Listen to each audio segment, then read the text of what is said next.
everyone, it's Rhonda here from Nelson Soapery.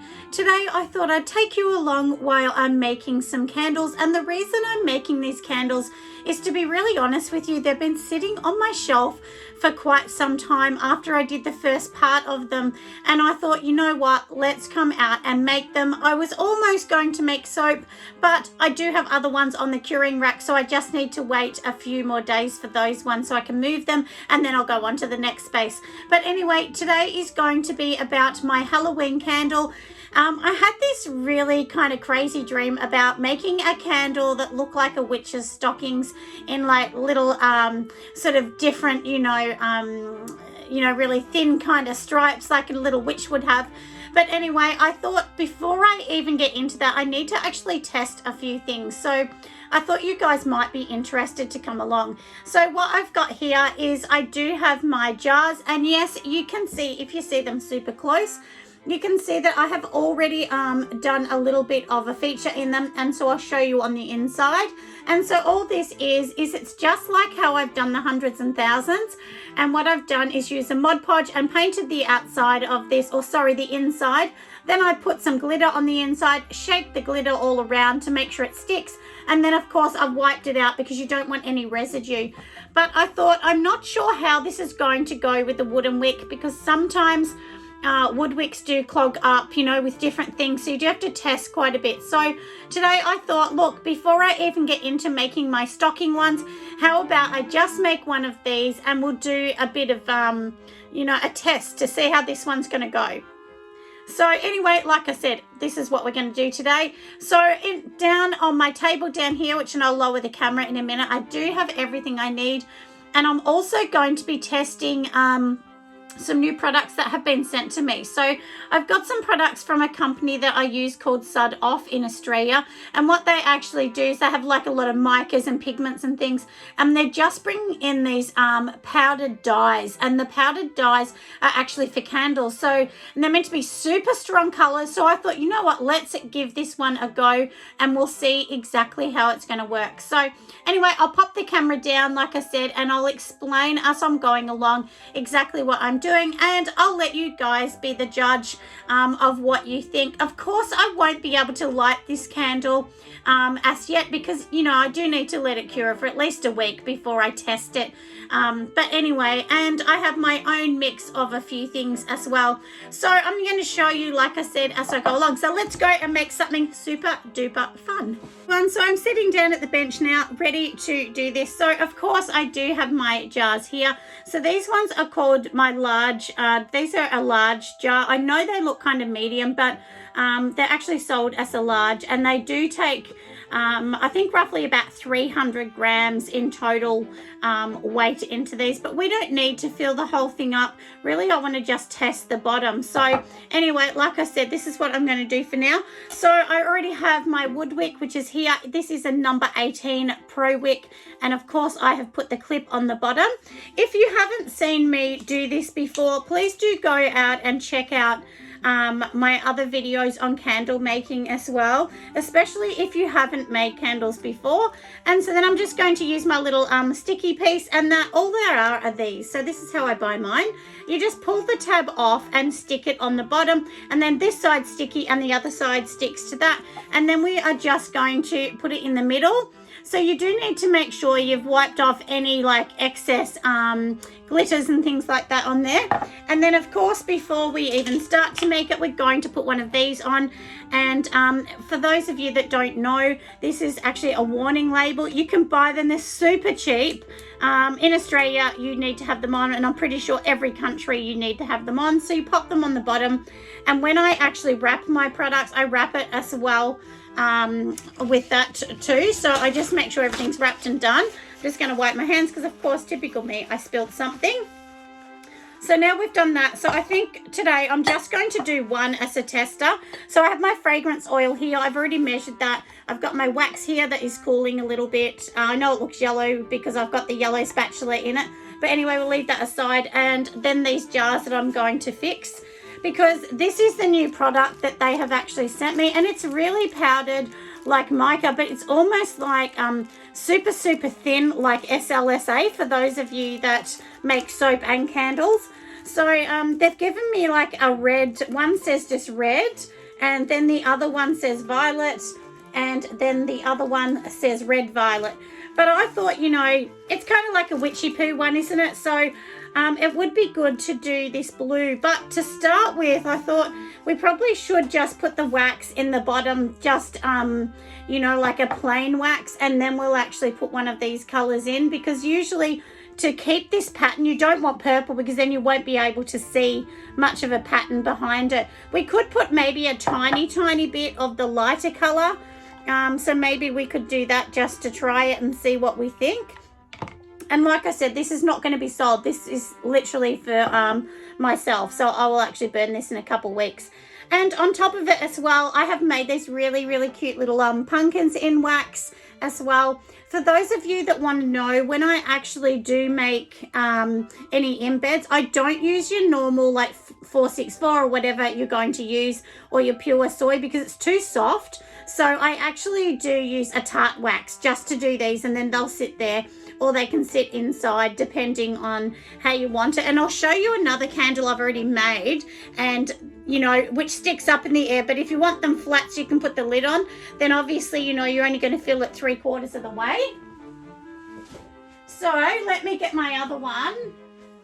So this one here is the other one that I've already made.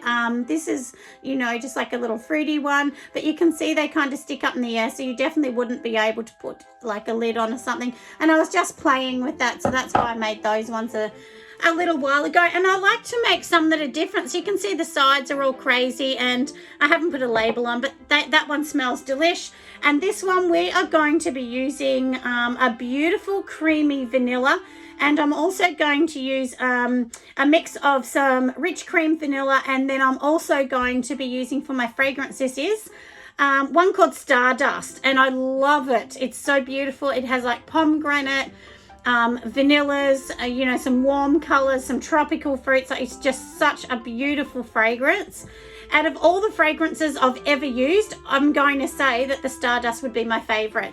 And it holds amazing in candles, amazing in soap. So it's just such a good fragrance. But anyway, so of course we do have to check our temperatures in this one, and I know it wasn't good before, so it's still at 55. I can actually pour this when it's around 45, because this is a different wax. But you know, I thought before we actually do anything else, I'm actually just going to try this. We're just going to give it a go and see. It is extremely messy, as you can see, and this is the violet color. They have told me to only use the smallest bit because it will be super duper strong. So rather than doing all the lines in this one, this is, like I said, a test, isn't it? So we're just going to use the end of a tiny little stick, or in America you probably call it a popsicle stick. In Australia we call it an ice cream stick.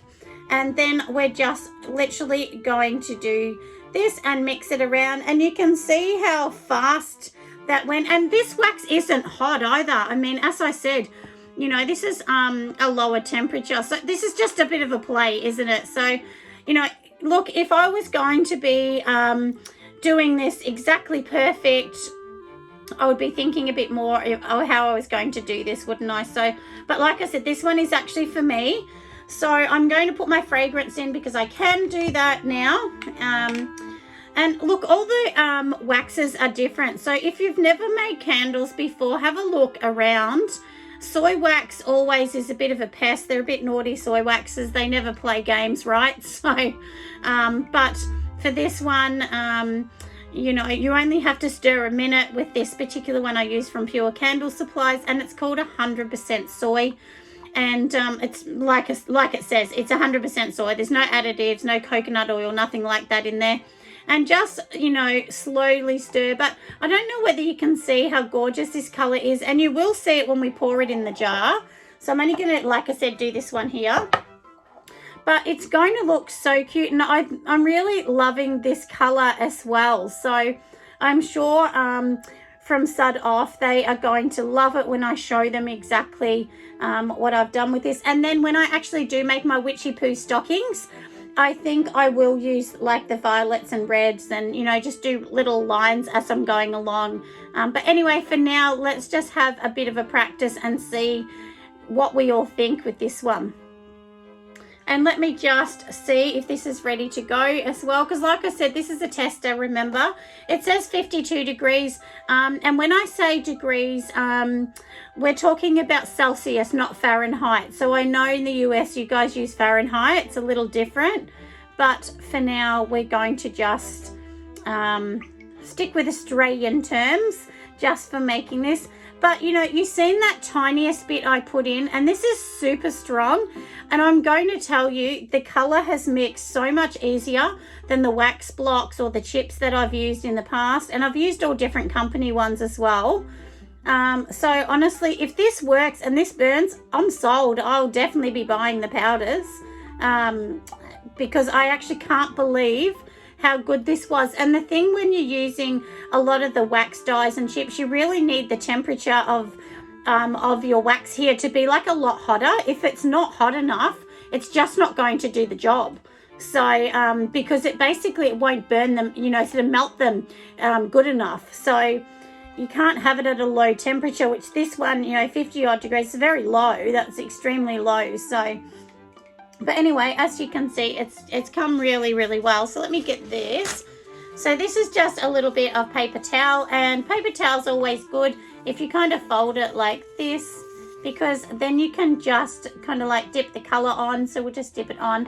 And I mean, look at that gorgeous, gorgeous purple color, even though I'm making a big mess all over the place. But, you know, let's keep it real, as I always say, hey? So now we're going to, I think I should be pretty good to pour it. Yeah, so it's 49. This one you can pour around sort of 45 to 50, and I like to do 48, 49. And then, of course, as you can see here, this is the jar. And if you can see that sparkle, I mean, look how amazing that is. So I've just used a normal glitter on this as well. And do remember, as I said, I've used a product called Mod Podge, okay? And when I actually pour my candles, I pour them super, super slow. I know everyone doesn't do this, but this is how I pour mine. And honestly, very rarely do I ever get a sinkhole. I have had them, but it's very, very rare for me to get them. So yeah, and when I use clear jars, most of them stick. You know, like I don't really have a problem with this wax. It's pretty friendly to me. So yeah, and as you can see, this beautiful, beautiful color, I will bring you back a bit after to show you, you know, how this color is going to change. And if you have a little bit left, like you can see that I've got a tiny weeny baby bit left in there.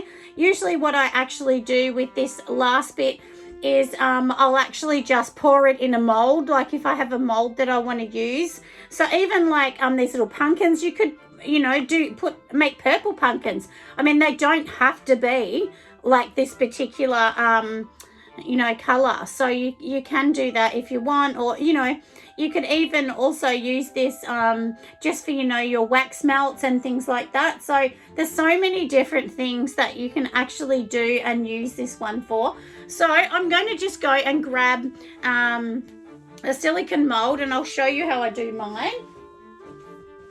So let me just pop that out the side, and we will just leave that. And then, of course, you've got your normal mold. So you can just pour it in here. You could put glitter in here first. Even if you were making these into wax melts, it's super easy. Just pour them in. I do it by hand. You know, I try and be a little careful because you don't want to have to, like, neaten the edges up later. But if you're really gentle, usually you can, you know, not spill too much. You know, now that I've said that, I'll probably spill it, won't I? Just to make myself look a bit silly, but hopefully I don't. And honestly, this smells so nice. The one thing I'll tell you about scents as well is I usually mix my own, because that way it makes your company a little bit more unique. So try and make yourself more unique. This is the one thing I tell everybody. And I'll be saying this at my conference as well. Like, that's the biggest way that any company makes something of themselves. Like if you see places like Lush and those kind of things, they're different. You know, they came up with an idea that other people hadn't come up with. That's why people love them as well. Now we're going to see if this works, because this is the soy wax. So to get these little pumpkin heads out, I promise you most of them will break because I'm not using that, you know, like I said, the tart wax with this, but sometimes I'm lucky and I can be really, really clever and get them out. If you ever think, how am I going to get them out, and you've just used the leftover, pop them in the freezer once they're sort of dried down a little bit. So when I say that, I mean, you know, pop them in the freezer once, you know, all of this has solidified a bit. I don't put them in before because it's just a bit too early to put them in. And yeah, so I think you'll agree, these look cute, don't they? But if you can see on the color there, if you can see like how purple it is, so it's a really nice color. It's definitely a great witchy poo color, isn't it? So anyway, and I've just looked at the time and my video is going for a while, and I was thinking I'm going to get and do a quick video for you guys. So anyway, that's exactly how I do my testing, just in case any of you want to know. So, you know, you do have to test things, don't you? And then once this is dried and it's ready to go, you know, like I said, totally solidified, I left it for a day or so, then I'll have a look at it. I'll snip off the wick, and then of course in about a week and a half, then I'll light it and I'll see how it goes with the glitter, because I've never used glitter on the bottom. But anyway, hopefully you've liked my short video about testing my candles and seeing how I go with this. And of course you will see me on Sunday